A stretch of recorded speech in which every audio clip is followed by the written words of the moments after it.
going on, y'all? I am JARON Legrair, voice teacher, speech trainer, and the founder and owner of this here studio, the JARON M. Legrair Studio.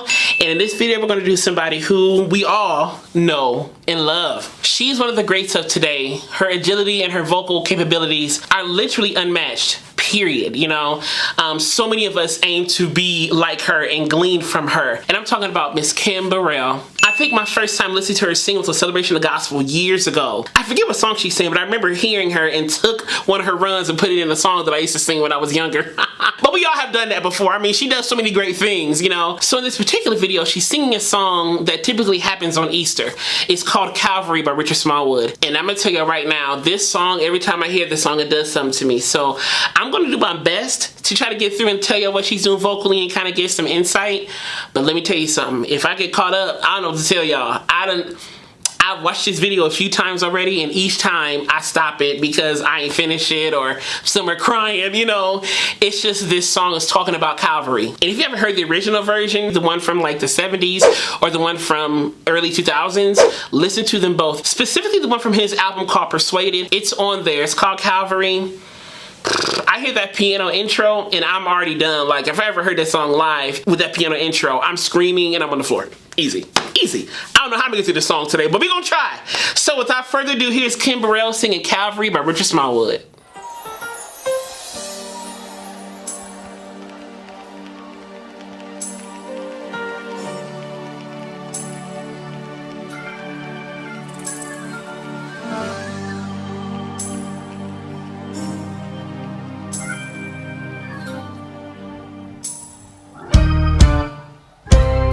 Calvary,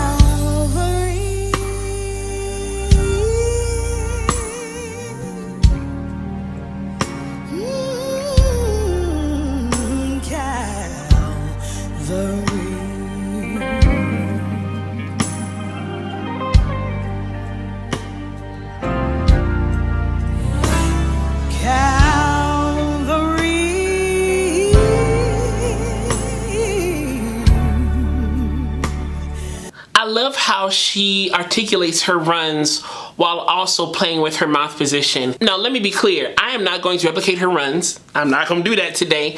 I'm going to do my best to show you what she's doing while doing the runs, but I cannot give you a run breakdown. That's not what this video is about. I'm going to tell you right now, I can't do it. But I'm going to try to tell you what she's doing while she's doing these runs. So I heard a little bit of Calvary. So she spread open on the first Calvary when she went up to the higher note. So then she went to like a Calvary. So she kind of darkened up as she went down, kind of brought some weight into it as she went down, and then kind of got more speech like on the Calvary. So she's really playing with articulatory manipulation to really shape the runs, on top of the fact that her ear is out of this world alien ear, you know, she has. On top of the ear that she has with doing these runs, she's also shaping them with how she is forming her mouth, and even like her tongue and things like that. She's really moving them, and I'll show you some more as you keep going. Ha ha ha ha ha. Had an HM hum. Came down on there. When she came back up, she kind of articulated some of the runs with some aspirate glottal onsets. Ho ha ha ha ha. Okay, so she's really using her articulatory muscles to really help her shape these runs to give even more articulation and precision to what she's doing already. Calvary,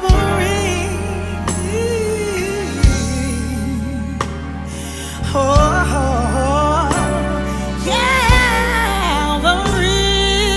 So she had a little high tongue. Calvary. So that Kian had a higher blade of the tongue, a little bit of dorsum in there. Calvary. Then brought it back warm, a little more speech-like at the end of that word Calvary.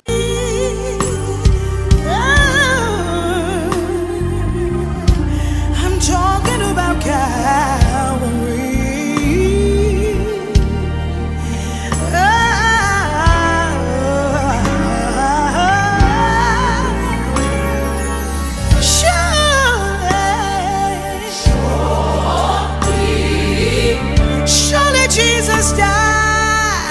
So right there, I had to straighten out. Surely Jesus died on, with a little glissando at the end, with a little vocal fry, vocal slack in there. Died on, and kind of articulated it that way.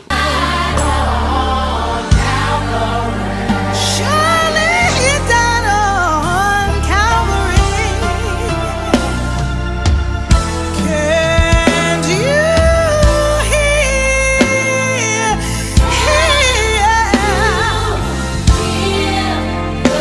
Can't you hear the hammers ringing? So did you hear the backup? And for the record, the backup is killing. So they say, can't you, with like a sign those, hear the hammer ringing? And not ringing, it's ringing, okay? That's very purposeful. The original recording has that same articulation pretty much. Ringing. That song needs, this song has attitude, but not attitude as in like I'm getting smart with you. It just has a heavy attitude, almost like, you know, you almost could see Jesus walking up the hill, or kind of like they have Jesus here just hanging there, and just a heaviness. The hammer ringing. I mean, think about it. Just hearing them nail. This part of your body hurts. Imagine them ringing them nails in that, and just, I mean, you hear that in the song, just the pace of it. Woo! Can you hear that? Woo! Okay, let me keep going. I know I can. Can't you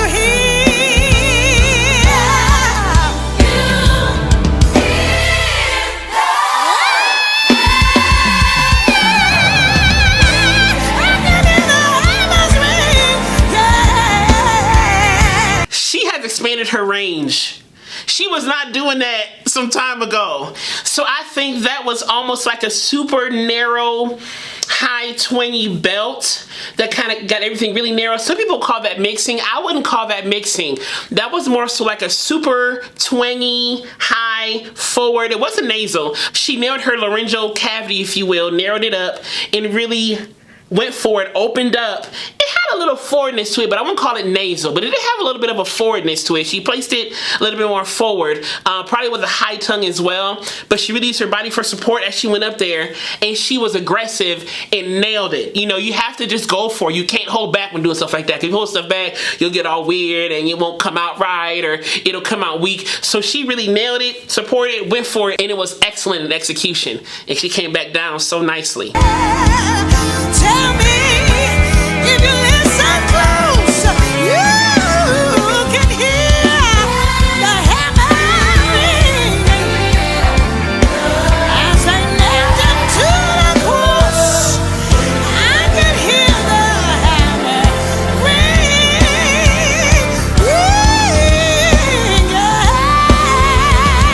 So right there, she kind of went for like a more headier space when she started that last run right there, but she came out of it real quick and went more chest as she went down. So she kind of came head voice first and kind of walked down with the chest voice a little bit. Once again, control, intentional control. Surely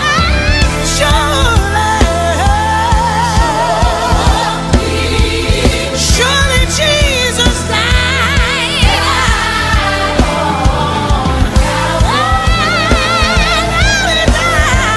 So it's not Calvary, the backup singer, it's Calvary. Calvary! It gives that darkness, that heaviness to what Calvary means to us, and what Calvary represents, and what happened on Calvary. It's heavy, and that's putting it extremely lightly. It's heavy, Calvary, the whole concept of Calvary is. So there's that heaviness, Calvary. It's not Calvary, no, Calvary.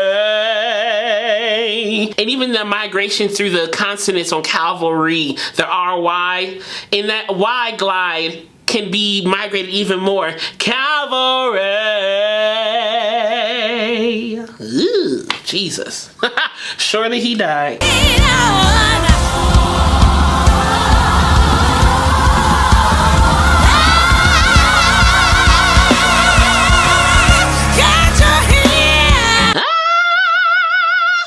Was open, she placed it, and she went for it, but she didn't reach up like this. She ain't going up there. She placed it, kept her head aligned. right there. And so as a result, she aligned herself physically and she went forward, placed it right, and was ambitious and nailed it again. Can't you hear? Yeah. Instead of can't you hear him calling his father? No, she said can't you hear? So we still know she's saying here because of the context of the song, and our brains know how to make our sentences even if the words aren't as clear as they normally are, or whatever the case may be. The articulatory coloring she's giving here fits the song and fits the moment. You want to sing it like that when you're singing about this stuff in a song like this, you know? Jesus calling his father.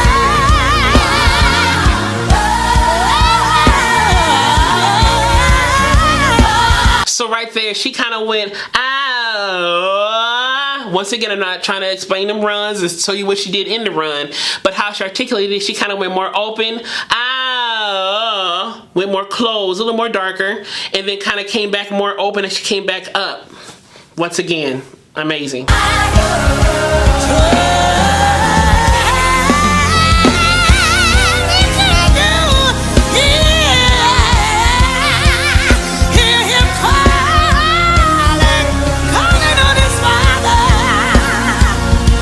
Is that when she sings, she digs in. If you watch singers when they sing their bodies, though they look like they're being passionate, they're also using that passionate or their performance or, you know, the stage presence to dig in and use their body for support. Sometimes when I sing, I clench my fist, or I may grab my leg or do some other stuff that kind of gives me a little more anchoring for support, just some more physicality for support to kind of dig in and go for stuff. All of this hand clenching and kind of digging in, it could be also performance, but also to help her dig into her technique a little bit.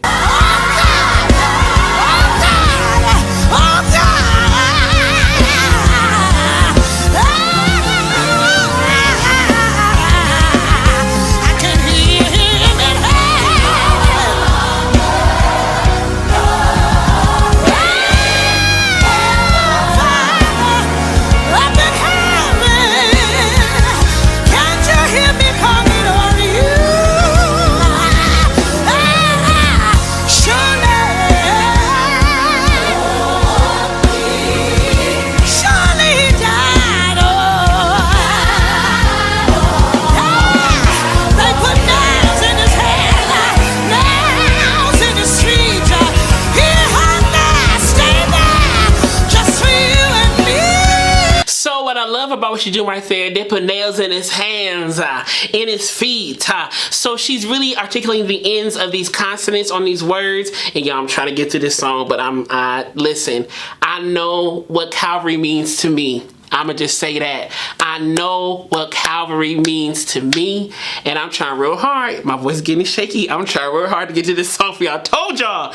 But I know what was bought for me on Calvary, you know, and I'm not expecting nobody to believe in this who's watching this, you know, but I know for myself what happened for me 2,000 plus years ago on that hill called Calvary. And so when I hear this song, I'm reminded about the price that was paid on that hill for me to be where I am today.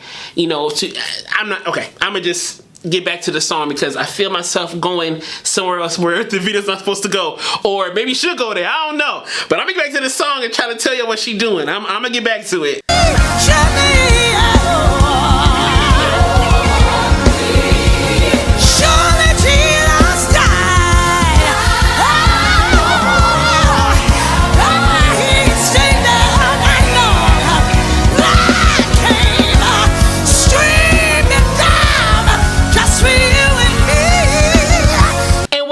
People forget sometimes when singing songs like this, they always feel like they have to be perfect all the time. And that's, I mean, this is Kim Burrell, so I'm not necessarily referring to her in this, but there is a level of abandon and freedom you have to have, especially singing heavy, big songs like this. Because at a certain point, we know you can sing. I don't need no other runs. I need you to minister. So at a certain point, you gotta get rid of, I gotta nail it and be perfect. Yes, sing right, sing on pitch, absolutely. I'm not saying disregard pitch and music altogether, but I'm saying have the heart behind what you're singing about. Know what you're singing about, so then you can minister it. Even if the pitch ain't perfect, we know it's from the heart. You know, sometimes when I get caught up in stuff like this and I'm singing songs like this, every pitch, especially towards the end, if I'm working a vamp, every pitch is not exactly cut cut right in the middle of the pitch, in the middle of the frequency. But that's okay. At that point, I'm at a place where I know what I'm singing about. It's got good to me, it got real to me. And so now I can emote that to whoever's listening to me sing, or emote it to myself and back to God, whatever the case may be. So when you get to stuff like this, to sing stuff like this, don't get so caught up in the technique that you forget to minister. Don't get so caught up in the technique that you forget to sing from the heart. Don't get so caught up in the technique and singing right and singing perfect that you forget to just sing. Because let me tell you something, what we hear people sing is not what they hear themselves do. So they may think, oh man, I messed up this pitch and I messed up the... we ain't listen for that. You sung from the heart, okay? And I'm here for that. That's what I'm here to be ministered to. Especially on songs like this. I'm not here to just be wild and everything. Like I said before, Calvary means something to everybody who listens to this song, who believes. And so with that in mind, just sing from the heart. Stop trying to be all fancy and trying to nail everything. Like I said, please sing well, of course, but at the end of the day, sing from the heart. That's what people want to hear. That's what people want to hear. That's what moves people. That's what's powerful. It's not always acrobatics. And it's not always, oh, I'm about to hit this run perfect and I'm about to hit this. When people hear your heart when you sing, oh, it's a world of a difference. That's the gifting. That's, dare I say, the anointing, you know? But I'm not here to talk about that. I'm here to talk about what Kim is doing. So I'm going to get back to Kim.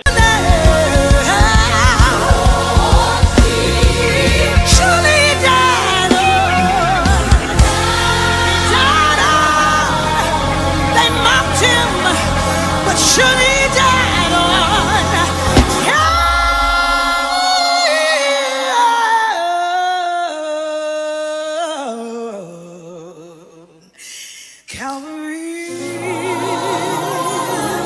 oh, he died. I know he died on Calvary.